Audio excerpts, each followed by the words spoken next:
Assalamualaikum warahmatullahi wabarakatuh. Selamat pagi, Budian Kusuma Wardani selaku dosen mengampu mata kuliah akuntansi keuangan menengah. Dan selamat pagi teman-teman sekalian. Sebelumnya, perkenalkan saya Skari Ramadhani sebagai moderator pada presentasi kelompok saya.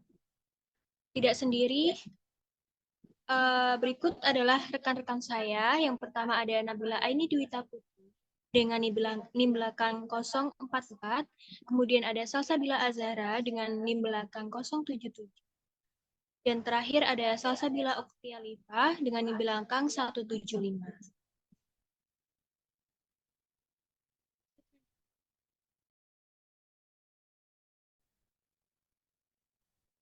Boleh slide selanjutnya?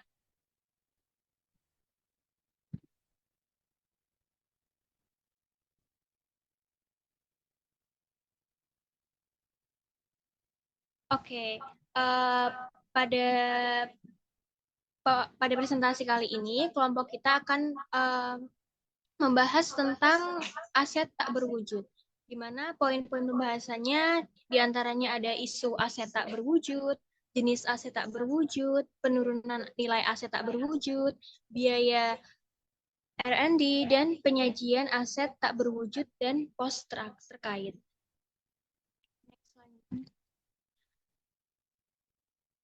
Pertama akan dijelaskan oleh rekan saya. Baik, yang pertama di sini ada aset tak berwujud.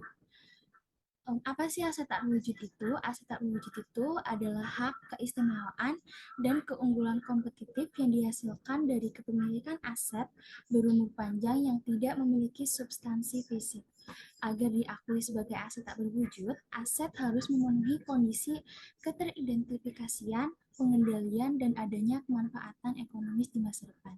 Jadi, aset tak berwujud ini sesuatu yang dimiliki oleh perusahaan atau orang yang tidak bisa dilihat atau disentuh secara fisik, tetapi punya nilai dan bisa memberikan manfaat ekonomis. Contohnya ada merek atau brand, hak paten.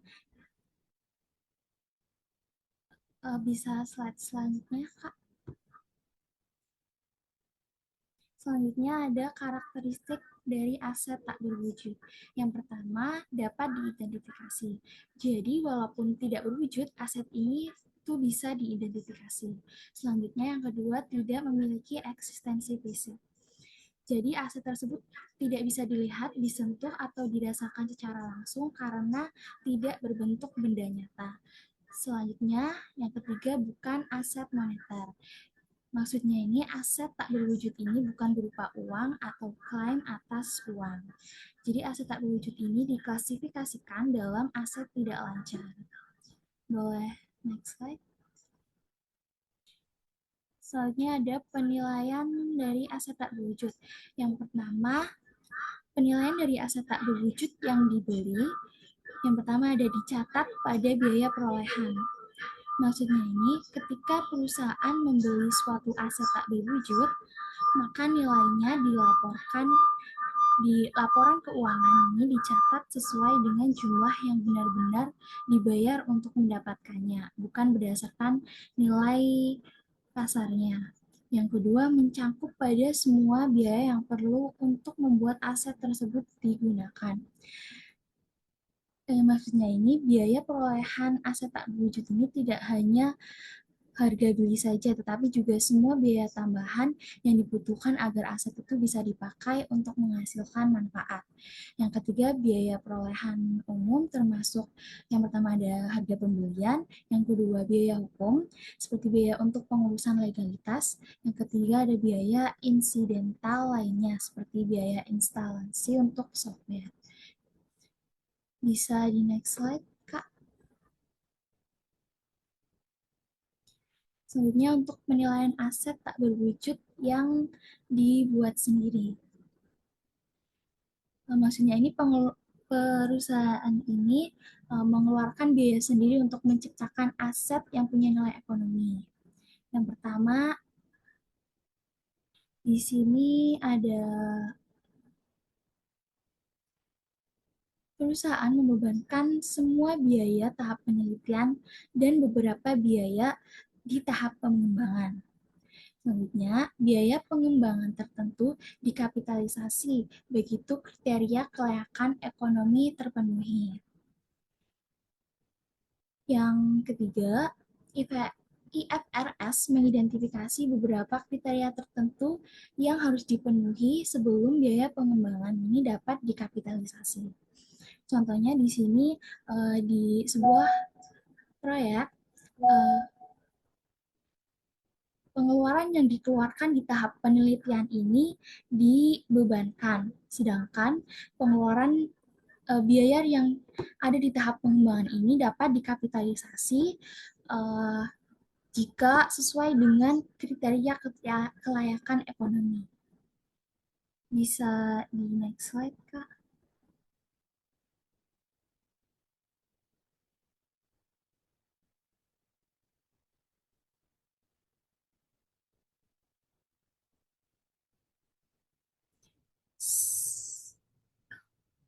Selanjutnya ada amortisasi aset tak berwujud untuk masa manfaat terbatas. Yang pertama, amortisasinya ini melalui pembebanan sistematik atas biaya selama masa manfaat aset. Yang kedua, pencatatannya ini dengan mengkreditkan akun aset tak berwujud yang terkait atau bisa dengan akun akumulasi amortisasi. Yang ketiga, masa manfaat harus mencerminkan periode di mana aset-aset tersebut akan memberikan kontribusi pada arus kas perusahaan. Jadi lama waktu penggunaannya tuh harus sesuai dengan berapa lama aset itu menghasilkan uang bagi perusahaan. Yang keempat, biaya amortisasi harus lebih rendah daripada nilai residual. Jadi kalau di perkiraan di akhir masa manfaat masih ada nilai sisa, maka total amortisasi ini tidak boleh lebih dari nilai sisa tersebut. Yang kelima, IFRS mengharuskan perusahaan untuk menilai estimasi nilai residu masa manfaat aset tak berwujud setidaknya sekali setiap tahun. Bisa di next slide. Dan selanjutnya, amortisasi dari aset tak berwujud dengan masa manfaat yang tidak terbatas. Yang pertama, tidak ada batas yang terlihat pada periode waktu di mana aset tak berwujud diharapkan dapat memberikan arus kas bagi perusahaan.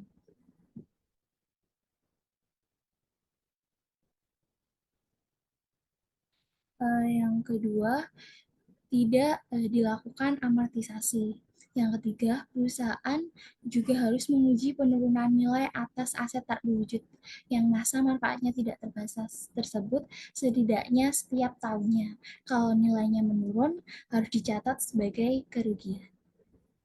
Untuk contohnya di sini, jenis aset tidak berwujud yang bermasa manfaat terbatas, jika cara pengeluarannya dengan cara dibeli, bisa dikapitalisasi. Jika dibuat sendiri, itu dibebankan. Untuk masa manfaat terbatas ini, amortisasinya ini selama masa manfaat.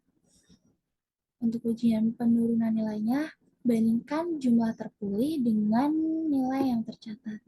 Untuk jenis aset tidak berwujud yang masa manfaatnya tidak terbatas, jika cara pengelolaannya dengan cara dibeli, itu dikapitalisasikan. Jika dibuat sendiri dibebankan. Untuk amortisasinya jika masa manfaatnya tidak terbatas itu jangan diamortisasikan. Untuk uji penurunan nilainya dibandingkan jumlah terpulih dengan nilai tercatat. Bisa di next slide. Selanjutnya saya serahkan ke rekan saya. Terima kasih. Baik, selanjutnya ada jenis-jenis aset tak berwujud. Yang pertama, jenis aset tak berwujud terkait dengan pemasaran. Nah, ini contohnya ada merek atau nama barang, kepala surat kabar, dan domain internet. Pada terkait pemasaran ini, perusahaan mengkapitalisasi biaya akuisisi, kemudian tidak melakukan amortisasi. Kemudian yang kedua ada terkait pelanggan. Contohnya yaitu ada daftar pelanggan, hubungan dengan pelanggan, dan pesanan pelanggan.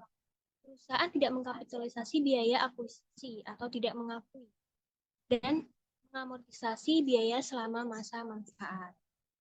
Nah, di sini ada ilustrasi di mana Green Market, perusahaan Green Market ini memperoleh daftar pelanggan dari sebuah surat kabar besar harganya 6 juta euro pada 1 Januari 2011. Kemudian perusahaan Green Market ini berharap mendapat keuntungan dari informasi tersebut secara merata selama periode 3 tahun. Diminta untuk dicatat pembelian, daftar harga, dan amortisasinya pada akhir setiap tahun. Dapat diketahui, perusahaan ini membelinya pada tanggal 1 Januari 2011 dengan aset yang diperoleh itu daftar pelanggan dengan harga 6 juta euro dan masa manfaat 3 tahun. Dengan metode amortisasi itu garis lurus sehingga secara merata artinya biaya dialokasikan sama besarnya tiap tahun.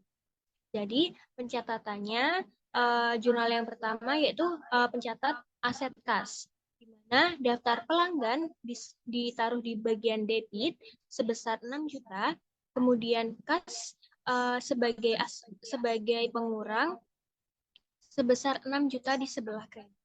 Kemudian amortisasi tahunan, di mana amortisasi tahunan ini akan dilakukan sebulan setelah pembelian pada tanggal 31 Desember 2011 dan seterusnya. Karena manfaatnya 3 tahun, maka amortisasi tahunannya ini 6 juta dibagi sama 3 tahun. Jadi kita nemu 2 juta euro per tahun. Nah, jurnalnya akan dicatat beban amortisasi di bagian debit dan daftar pelanggan di bagian kredit. Jadi kesimpulannya, aset tak berwujud seperti daftar pelanggan ini tidak langsung dibebankan sebagai biaya, tetapi diamortisasi secara sistematis selama masa manfaatnya. Next.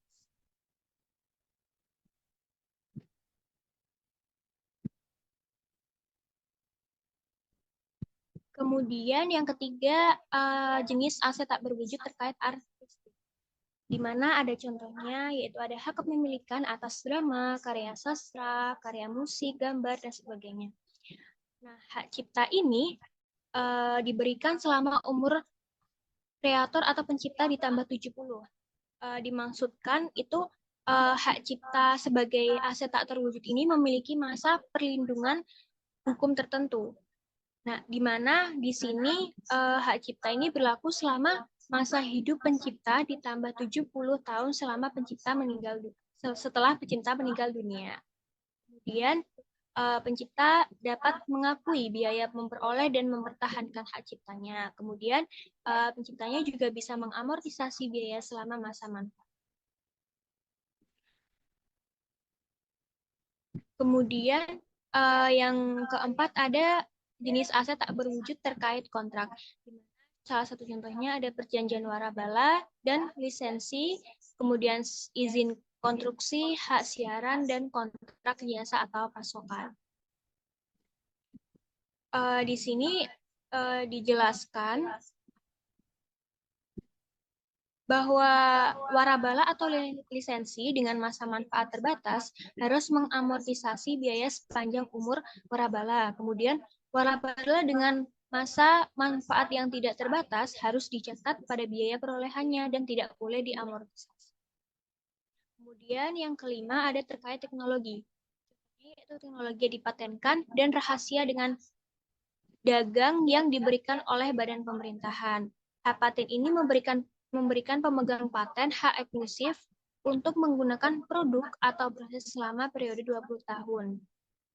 Pemegang paten ini dapat mengakui semua biaya terkait pembelian paten, kemudian membebankan semua biaya research and development terkait pengembangan paten. Kemudian dapat mengamortisasi sepanjang umur hukum atau masa manfaatnya mana yang lebih baik.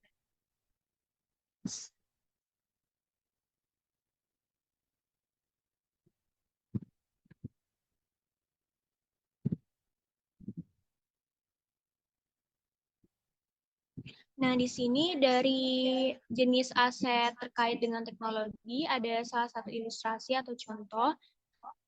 Harcourt mengeluarkan biaya hukum senilai $180 pada 1 Januari 2011 untuk mempertahankan paten. Masa manfaat paten ini adalah 20 tahun, kemudian diamortisasi secara garis lurus. Dan Harcourt mencatat biaya hukum dan amortisasi pada akhir tahun 2011 sebagai berikut. Nah, pada transaksi ini diketahui Harcourt itu mengeluarkan biaya hukum sebesar 180. Nah, itu digunakan untuk mempertahankan paten, sehingga biaya tersebut dapat diakui sebagai aset tak terwujud, bukan dibebankan secara langsung. Maka jurnalnya paten atau aset tak berwujud berupa paten ini diletakkan pada bagian debit dan kas sebagai berkurang karena pembayaran tunai sebesar $180. Kemudian amortisasi pada 31 Desember 2011 dengan masa manfaat 20 tahun dan menggunakan metode garis lurus, artinya nilai aset diamortisasi dalam jumlah yang sama setiap tahunnya. Jadi perhitungannya $180 ini dibagi sama 20 tahun. Dan ketemu $9 juta per tahunnya. Dan pencatatan jurnalnya, beban amortisasi paten di debit menunjukkan biaya amortisasi sebagai pengurang laba, kemudian paten di sebelah kredit dikurangi karena nilai ekonomisnya menurun seiring waktu. Kemudian selanjutnya ada goodwill, merupakan kelebihan biaya perolehan atas biaya wajar aset neto yang dapat diidentifikasi. Nah, di sini dapat dijelaskan perusahaan multi ini memutuskan bahwa perusahaan membutuhkan sebuah divisi suku cadang untuk mendukung jaringan distributor traktor yang sudah ada. Kemudian direktur perusahaan multi ini tetap untuk membeli sebuah perusahaan kecil di Sao Paulo, Brazil. Nah, perusahaan kecil di Sao Paulo ini dinamakan Truck Rolling Company, di mana Truck Rolling Company ini memiliki laporan posisi keuangan sebagai berikut. Dia memiliki aset berupa properti, persediaan, piutang, kas, dan ekuitas berupa modal saham, saldo laba, dan kewajiban lancar. Di mana total aset dan ekuitas ini setara atau seimbang. Boleh next?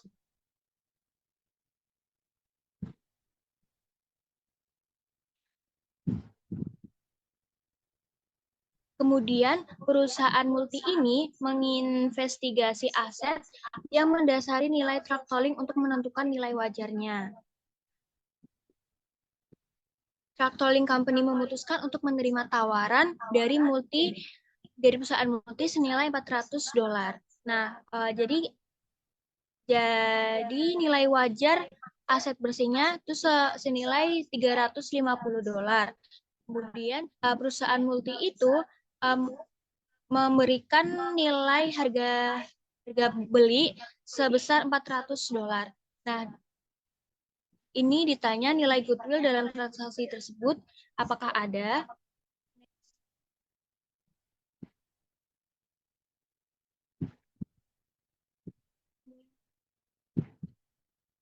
Nah, jadi 400 yang diberikan perusahaan multi itu dialokasikan pada harga pembelian di mana nilai wajar aset teridentifikasi tadi besarnya 350 dikurangi harga pembelian yang diberikan oleh perusahaan multi sebesar 400. Jadi nilai yang ditetapkan untuk goodwill itu sebesar $50.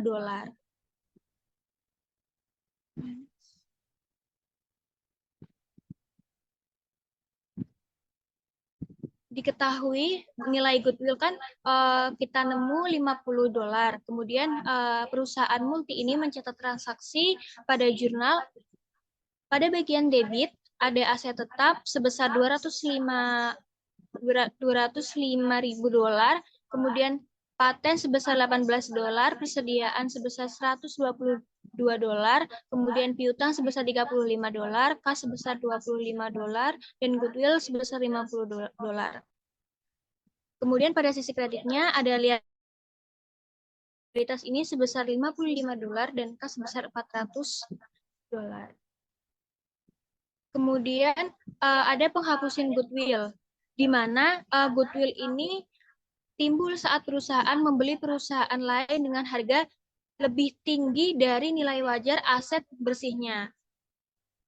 Namun, goodwill ini dianggap memiliki masa manfaat yang tidak terbatas, sehingga tidak harus diamortisasi. Dan disesuaikan nilai tercatatnya hanya ketika nilai goodwill turun. Kemudian ada pembelian diskon, di mana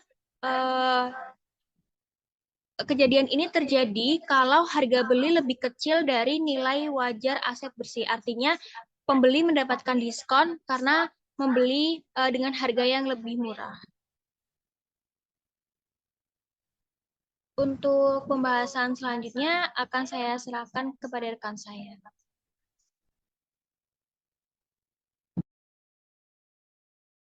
Oke, baik. Selanjutnya, di sini saya akan menjelaskan tentang penurunan nilai aset tak berwujud.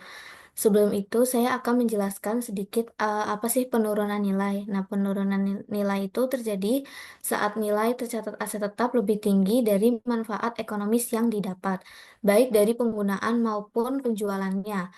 Uji penurunan nilai dilakukan jika ada tanda-tanda seperti penurunan kinerja atau kondisi pasar yang memburuk. Jika memang nilainya turun, selisihnya diakui sebagai rugi penurunan nilai. Setelah memahami penurunan nilai pada aset tetap, saya akan lanjut ke penurunan nilai aset tak berwujud. Aset tak berwujud turun nilainya atau impaired ketika perusahaan tidak dapat memulihkan jumlah tercatat aset melalui penggunaan atau dengan penjualan aset. Prosedur khusus untuk mencatat penurunan nilai tergantung pada jenis aset tak berwujud, yaitu yang pertama ada umur manfaat terbatas dan umur manfaat tidak terbatas. Nah, untuk yang pertama yaitu penurunan nilai aset tak berwujud dengan umur manfaat yang terbatas, di mana perusahaan tuh harus meninjau aset tak berwujud dengan umur manfaat terbatas pada setiap akhir periode pelaporan untuk menentukan apakah terdapat indikasi penurunan nilai. Nah, jika terdapat indikasi tersebut, maka uji penurunan nilai harus dilakukan. Nah, contohnya itu ada hak paten yang berlaku selama 20 tahun, terus lisensi yang berlaku selama 5 tahun. Nah, selama manfaatnya itu, nilai aset ini akan diamortisasi, yaitu dialokasikan sebagai beban secara sistematis. Untuk prosesnya bisa dilihat di tabel di PPT. Eh, ini tuh sama kayak di bab 11, kita lihat apakah nilai tercatat aset itu masih bisa dipulihkan atau tidak. Jadi kayak kita tuh bayangin dulu kalau punya barang terus nilainya mahal, tapi sekarang udah nggak bisa dipakai secara maksimal dan susah dijual. Nah, kita tuh harus cek apakah barang ini tuh masih layak untuk dipakai atau dijual. Jadi langkah sederhananya tuh bisa dilihat di PPT. Yang pertama itu lihat dulu nilai bukunya. Jadi jumlah tercatat sebelumnya tuh berapa, terus dibandingin dengan nilai sekarang. Bisa dari kalau dijual tuh dapat berapa, terus kalau misal mau dipakai, apakah ada manfaatnya atau udah nggak ada gitu. Terus yang ketiga, kita ambil nilai yang paling tinggi di antara dua tadi. Nah, misal kalau nilai di buku lebih tinggi dari nilai sekarang, berarti barang itu tuh sudah turun nilai. Kita harus tulis rugi di laporan keuangan.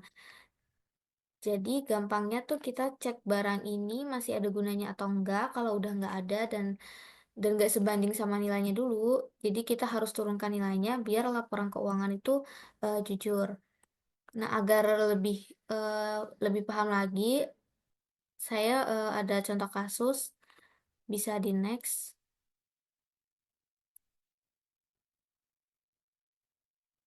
Untuk contoh kasusnya, Lance Inc. memiliki paten terkait cara mengekstrak minyak batu serpih atau Sherlock dengan nilai tercatat 5 juta dolar pada akhir 2010. Sayangnya, beberapa penemuan minyak non-serpit non-shell baru-baru ini berpengaruh negatif terhadap permintaan untuk teknologi minyak serpih atau shell oil, yang menunjukkan bahwa paten tersebut tuh turun nilainya. Kemudian, Loss menentukan jumlah terpulihkan untuk paten tersebut berdasarkan nilai pakai karena tidak ada pasar aktif untuk paten. Loss memperkirakan nilai dalam penggunaan paten pada 2 juta dolar berdasarkan arus kas neto masa depan terdiskonto yang diharapkan pada tingkat bunga pasar. Untuk perhitungannya bisa di next. Nah, tadi kan di jumlah tercatat itu ada 5 juta dolar. Terus di jumlah terpulihkannya 2 juta dolar. Nah, kita cari selisihnya dulu, jadi ketemu 3 juta dolar. Nah, ini tuh kerugian penurunan nilainya. Jadi, penjurnalannya itu di debit kerugian atas penurunan nilai sebesar 3 juta dan paten di kredit sebesar 3 juta.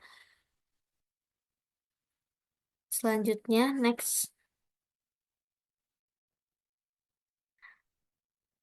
Nah, setelah mengakui penurunan nilai tersebut, jumlah terpulihkan sebesar 2 juta dolar tadi sebagai dasar biaya paten yang baru, Lens harus mengamortisasi jumlah terpulihkan dari paten ini selama sisa umur manfaat atau umur hukum yang lebih pendek. Kita asumsiin bahwa sisa umur paten adalah 5 tahun. Terus nilai residunya itu 0. Jumlah terpulih Jumlah tercatat paten setelah penurunan itu 2 juta. Kemudian beban amortisasi Lens adalah 400 dolar.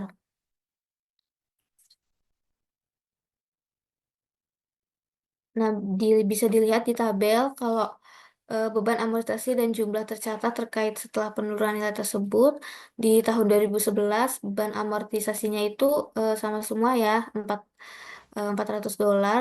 Kemudian jumlah tercatatnya 1.600 dolar itu dari 2 juta dikurangi 400 tadi. Terus selanjutnya pada tahun 2012 beban amortisasinya sama. Kemudian jumlah tercatatnya itu 1.200.000 itu dari 1.600.000 dikurangi 400 dan selanjutnya juga sama sampai pada tahun 2015 itu jumlah tercatatnya 0 atau habis. Bisa di next.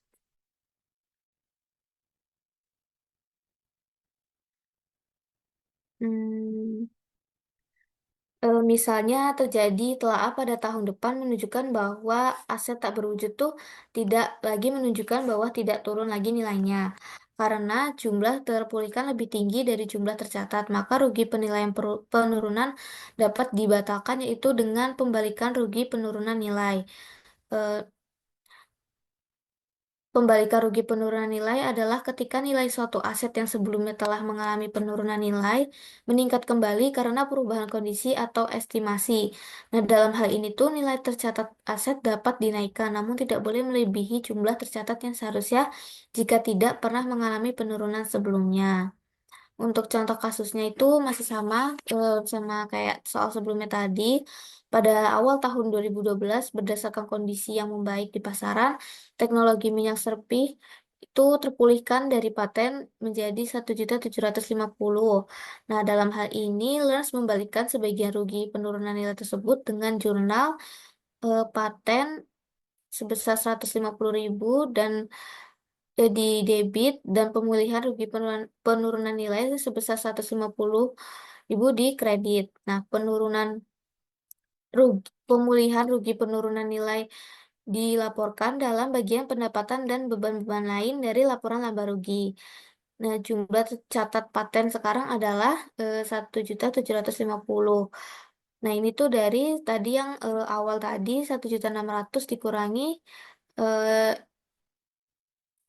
pemulihan rugi penurunan nilainya sebesar 150.000 dengan asumsi sisa umur paten adalah 4 tahun, plus mencatat beban amortisasi sebesar 437.500 dari 1.750 di dibagi 4 pada 2012.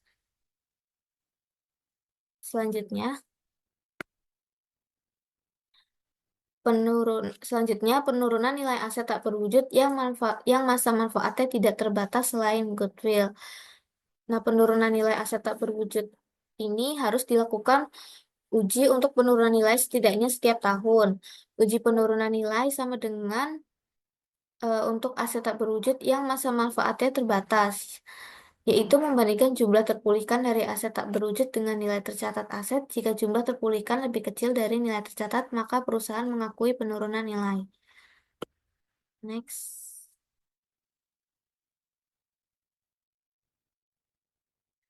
Nah, untuk contoh kasusnya, eh, Arkon Radio membeli lisensi siaran seharga 2 juta. Lisensi diperpanjang setiap 10 tahun. Nah, Arkon Radio telah memperbarui lisensi dengan GCC, GCC sebanyak 2 kali dengan biaya yang minim. Karena Arkon mengharapkan arus cut tersebut untuk bertahan selamanya, Arkon melaporkan lisensi tersebut sebagai aset tak berwujud yang masa manfaatnya tidak terbatas. Baru-baru ini, GCC memutuskan untuk melelang lisensi kepada penawar tertinggi dan bukan lagi memperpanjang lisensi yang ada. Berdasarkan informasi dari lelang atas lisensi serupa, Arkon Radio memperkirakan nilai wajar lisensi dikurangi biaya untuk menjual atau jumlah terpulihkan sebesar 1.500.000. Nah, untuk perhitungannya yang tadi nilai tercatat lisensi penyiaran sebesar 2 juta itu dikurangi jumlah terpulihkan sebesar 1.500.000. Kemudian hasilnya itu kerugian atas penurunan nilai sebesar 500.000. Selanjutnya, penurunan nilai goodwill. Jadi, goodwill itu kayak nilai plus yang muncul saat perusahaan beli perusahaan lain. Tapi nilainya bisa turun, jadi harus dicek setiap tahunnya. Nah, kenapa sih harus dicek? Karena goodwill itu nggak bisa berdiri sendiri. Dia cuma kasih manfaat kalau digabung sama aset lain. Jadi cek nilainya itu bareng-bareng dengan kelompok aset yang menghasilkan uang atau disebut unit penghasil kas. Kalau ternyata nilai gabungannya lebih rendah dari nilai buku, maka goodwill-nya harus diturunkan dan dicatat rugi.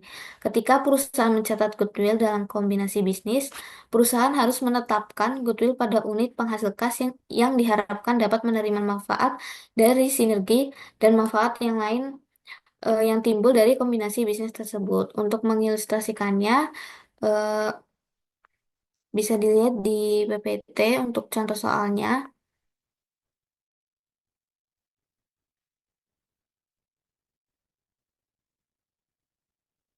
Hmm. Colbui Corporation memiliki 3 divisi. Sebelumnya,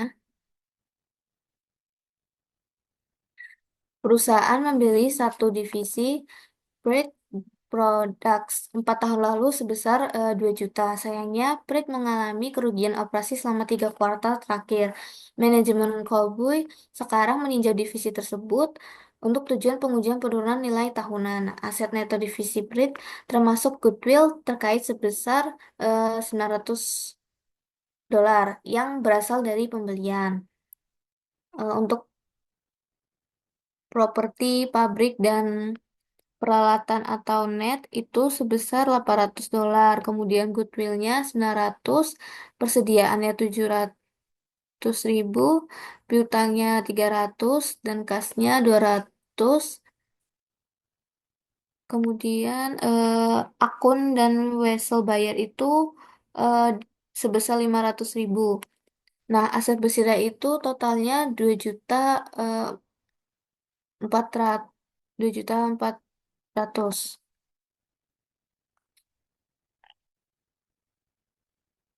Bisa di next. Nah, untuk jumlah tercatatnya tadi kan 2.400.000. Kemudian jumlah terpulihkannya itu 2.800.000. dan nilai dalam penggunaannya 2.800.000. Jadi eh, bisa di next.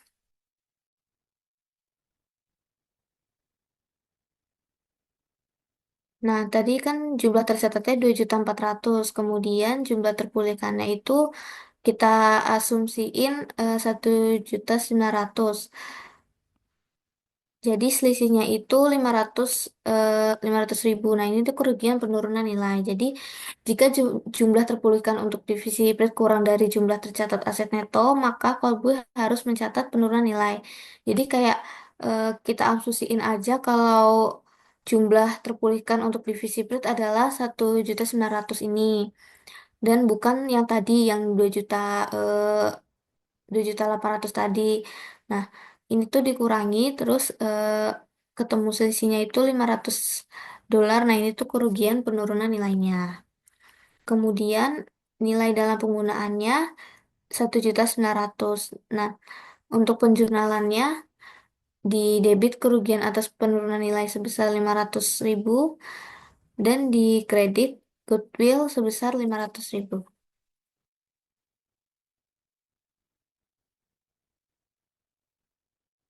Untuk selanjutnya akan dijelaskan oleh rekan saya.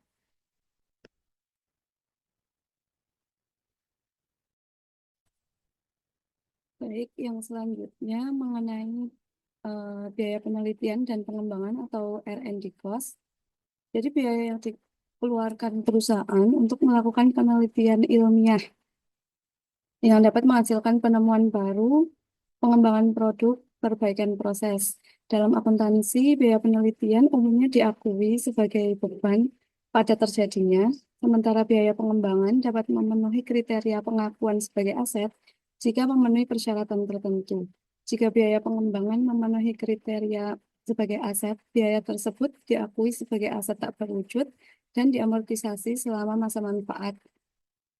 Namun jika tidak memenuhi kriteria pengakuan sebagai aset, biaya pengembangan diakui sebagai beban pada saat terjadinya.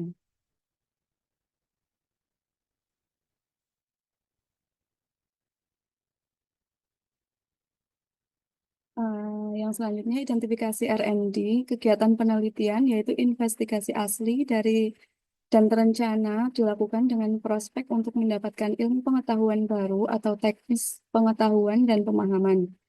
Contohnya penelitian laboratorium yang ditujukan untuk menemukan pengetahuan baru, mencari penerapan temuan penelitian baru. Yang selanjutnya kegiatan pengembangan yaitu penerapan hasil penelitian atau lainnya, pengetahuan untuk rencana, untuk produksi baru atau substansial bahan yang ditingkatkan, perangkat, produk, proses, sistem, atau layanan sebelum dimulainya produksi atau penggunaan secara komersial. Contohnya formulasi konseptual dan desain atau alternatif produk atau proses, pembangunan purwarupa atau prototipe, dan pengoperasian pabrik percontohan. Yang selanjutnya akuntansi untuk aktivitas R&D, yaitu terdapat biaya-biaya yang berkaitan dengan R&D. Yang pertama yaitu bahan, peralatan, dan fasilitas. Nah, ini mencakup biaya pembelian bahan baku yang digunakan dalam eksperimen, biaya penyewaan atau pembelian peralatan laboratorium atau pengujian, serta biaya penggunaan fasilitas seperti gedung atau ruangan khusus untuk R&D. Yang kedua yaitu personil, mencakup biaya yang terkait dengan gaji, upah, tunjangan, dan biaya lain-lain yang dibayarkan kepada karyawan secara langsung terlibat dalam kegiatan R&D seperti ilmuwan, peneliti, dan teknisi. Yang selanjutnya aset tak berwujud yang dibeli. Dalam beberapa kasus, kegiatan R&D mungkin melibatkan pembelian aset tidak berwujud dari pihak luar, seperti paten atau lisensi teknologi yang akan digunakan dalam penelitian atau pengembangan produk baru. Biaya pembelian aset ini termasuk dalam biaya R&D. Yang selanjutnya, layanan kontrak. Jadi perusahaan atau organisasi itu mungkin menggunakan jasa pihak ketiga atau pihak luar melalui kontrak untuk melakukan sebagian dari kegiatan penelitian dan pengembangan. Jadi biaya yang dibayarkan kepada pihak ketiga ini termasuk dalam biaya R&D. Yang selanjutnya biaya tidak langsung. Ini mencakup biaya-biaya yang tidak secara langsung terkait dengan proyek R&D tertentu, tetapi mendukung keseluruhan fungsi R&D, seperti biaya administrasi Departemen R&D atau biaya utilitas yang digunakan oleh Departemen R&D. Nah, yang selanjutnya, daftar item yang akan dilaporkan dalam laporan keuangan. Yang pertama ada investasi pada anak perusahaan. Ini diklasifikasikan sebagai investasi jangka panjang, karena investasi pada perusahaan anak biasanya bersifat strategis dan dimaksudkan untuk memberikan manfaat jangka panjang bagi perusahaan induk. Yang kedua, timberland diklasifikasikan sebagai PPNE atau Property, Plant and Equipment. Timberland atau lahan hutan yang menghasilkan kayu adalah aset tetap yang digunakan dalam operasi perusahaan. Yang selanjutnya, biaya aktivitas rekayasa yang dibutuhkan untuk memajukan desain produk ke tahap manufaktur.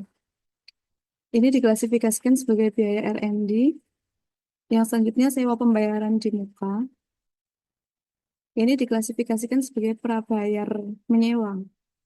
Lalu, biaya peralatan yang diperoleh diklasifikasikan sebagai PPNE.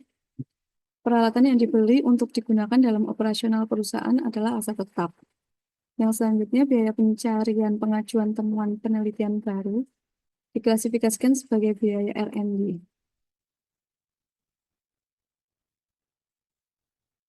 Yang selanjutnya, biaya yang dikeluarkan dalam pembentukan suatu korporasi itu diklasifikasikan sebagai pengeluaran.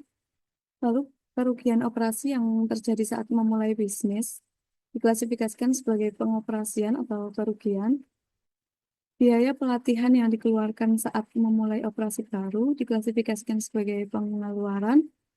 Lalu, biaya pembelian waralaba diklasifikasikan sebagai tidak berwujud. Lalu goodwill yang dihasilkan secara internal diklasifikasikan sebagai tidak direkam.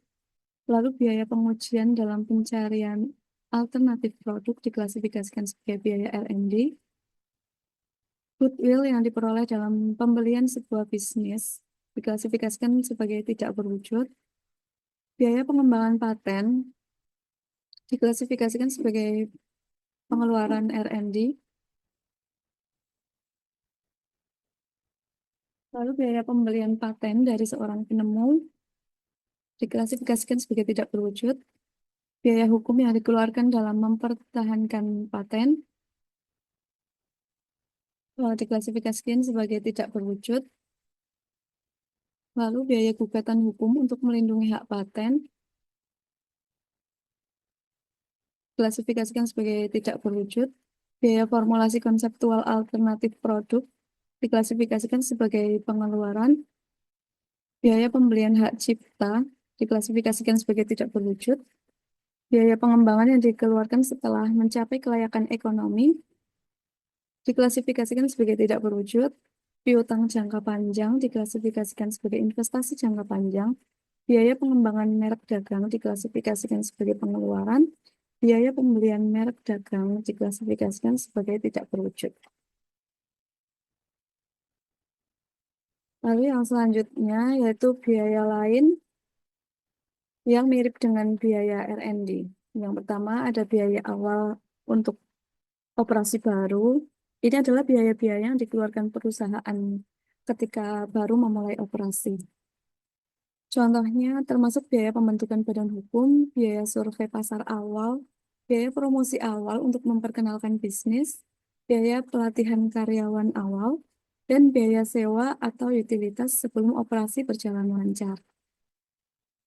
Yang kedua yaitu kerugian operasional awal. Ini terjadi ketika pendapatan yang dihasilkan di awal periode operasi itu belum mencukupi untuk menutupi biaya-biaya operasional. Perusahaan baru seringkali mengalami kerugian di awal karena tingkat penjualannya yang rendah dan biaya-biaya awal yang masih tinggi.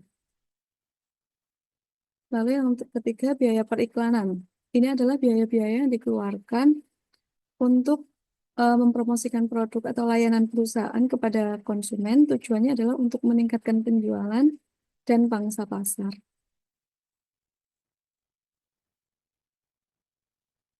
Yang selanjutnya yaitu mengenai perhitungan biaya penelitian dan pengembangan. Yang pertama, biaya peralatan yang diperoleh yang akan memiliki kegunaan alternatif dalam proyek R&D selama 5 tahun ke depan. Jadi biaya perolehan sebesar 330.000 dolar dengan penyusutan selama 5 tahun, artinya 1/5 dari biaya yang dialokasikan ke setiap tahun itu sebesar 330.000 dolar dibagi 5 tahun sehingga menghasilkan angka 66.000 dolar.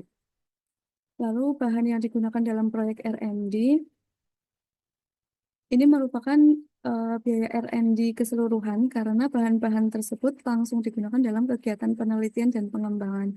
Jadi nominalnya sama yaitu biaya R&D sebesar 59 dolar. Biaya konsultasi yang dikeluarkan kepada pihak luar untuk proyek R&D ini adalah biaya R&D karena mencakup eh, kompensasi bagi karyawan yang secara langsung melakukan kegiatan penelitian dan pengembangan itu sebesar 128.000.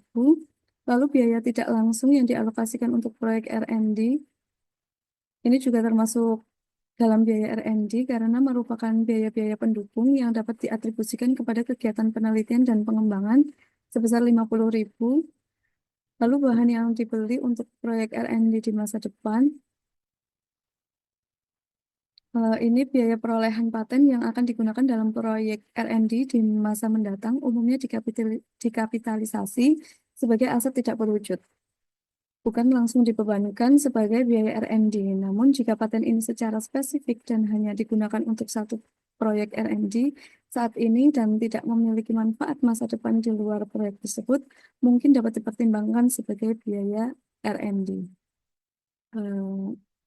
Sehingga berdasarkan informasi tersebut, kita akan menganggapnya sebagai aset tidak berwujud yang akan diamortisasi di masa depan, sehingga tidak termasuk dalam biaya R&D saat ini. Maka biaya R&D untuk bahan yang dibeli yaitu 0 dolar, sehingga hasilnya yaitu 403.000 dolar. Materi yang selanjutnya akan dijelaskan oleh rekan saya.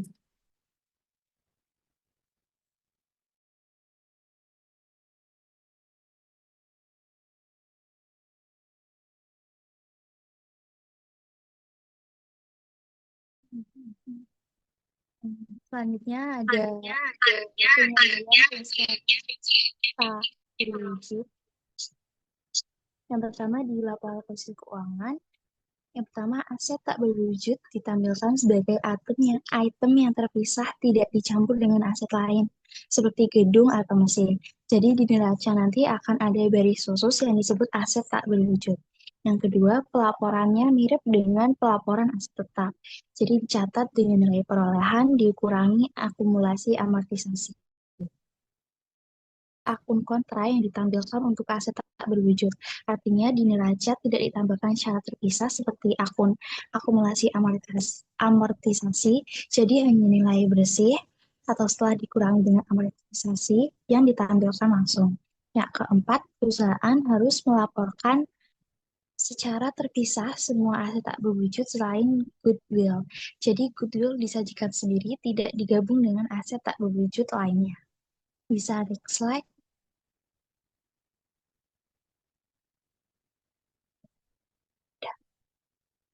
Dan selanjutnya penyajian aset tak berwujud di laporan laboratorium. Yang pertama, beban amortisasi. Jadi kalau aset tak berwujud punya masa manfaat terbatas, maka beban amortisasi dicatat di laporan laba rugi. Yang kedua, penurunan nilai dari pemulihan selain goodwill disajikan secara terpisah. Jadi kalau aset tak berwujud turun drastis, misalnya karena sudah tidak bermanfaat lagi, kok nggak ada sih?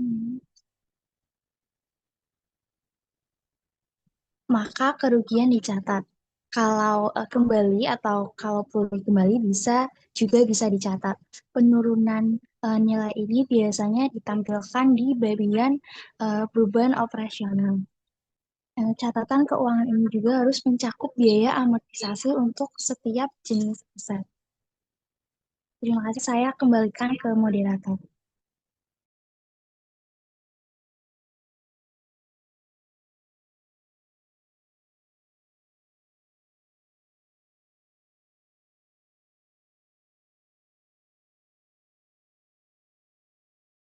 Baik, itu tadi pemaparan materi dari kelompok kami. Kurang lebihnya kami mohon maaf untuk teman-teman dan Dian Kusuma Mardani selaku dosen.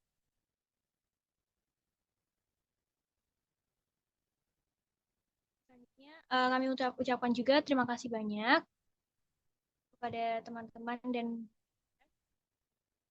saya selaku moderator menutup presentasi kelompok saya. Assalamualaikum warahmatullahi wabarakatuh.